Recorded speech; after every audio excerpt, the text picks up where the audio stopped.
you've written pretty extensively about what you call white supremacy and Christian nationalism. Is that correct? Yes, most specifically Christian nationalism. Got it. Do you believe that white Christians are a problem? No. You've written that. I've got an interview here, the transcript from an interview you gave in November of last year with the Interfaith Alliance, where you wrote, quote, or you stated, quote, white Christians have been more a part of the problem than a solution. That was in relation to your views on Christian nationalism. Do you remember that?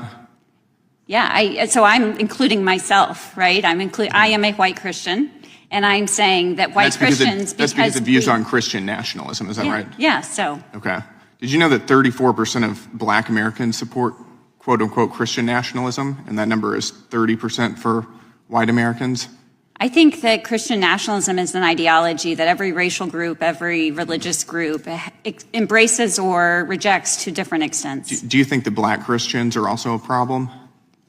So I said no. I said when you asked me if white Christians... I have the transcript here. You stated in this interview that white Christians are a problem. I'm asking you if you have the same view about black Christians. So I think white Christians have done more than other groups to perpetuate white Christian nationalism. And I include myself in that category. Black Christians support Christian nationalism at higher rates than white Christians, per the statistics that I just read.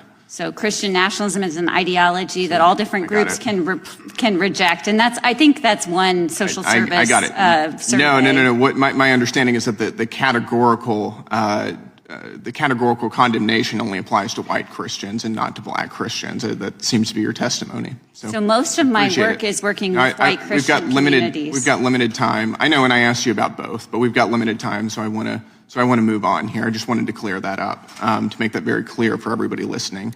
Mr. Cipher, I want to thank you for being here. Has Turning Point USA ever advocated violence against innocent groups?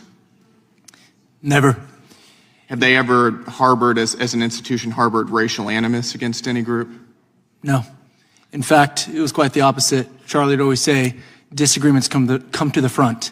He wanted to talk with those that disagreed. He didn't want to talk to an echo chamber like we find so many places here in D.C. Yep. Mr. Perkins, has Family Research Council ever advocated violence against any other group? No.